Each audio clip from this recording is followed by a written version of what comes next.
आणि आता महत्त्वाच्या बातमी आपण पाहूया।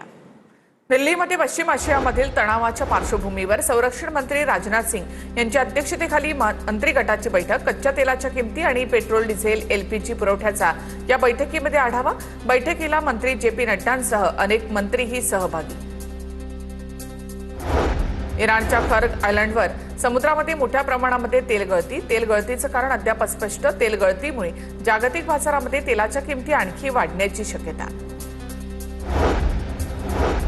नाशिकमध्ये सीएनजी पंपावर वाहनांच्या लांबच लांब रांगा। निम्म्यापेक्षा अधिक पंपावर सीएनजीचा तुटवडा। 3 ते 4 तासांपेक्षा अधिक काळ रांगेत थांबून सीएनजी भरण्याची वेळ तर वाढलेले सीएनजी दर आणि रांगा यांचा चालकांना दुहेरी फटका। छत्रपती संभाजीनगर शहरामध्ये पेट्रोल डिझेल पंपावर इंधनाचा तुटवडा। सेवन हिल परिसरामधील पंपावर इंधन भरण्यासाठी पेट्रोल पंपावर वाहनांच्या लांबच लांब रांगा। मोदींच्या सोने खरेदी न करण्याच्या आव्हानावर सोलापूरचे सराफ व्यापारी आक्रमक। सोने व्यापारी वर्षभर सोनं नाही विकलं तरी जगू शकतात, मात्र कारागिरांनी कसं जगायचं, व्यापाऱ्यांचा सवाल।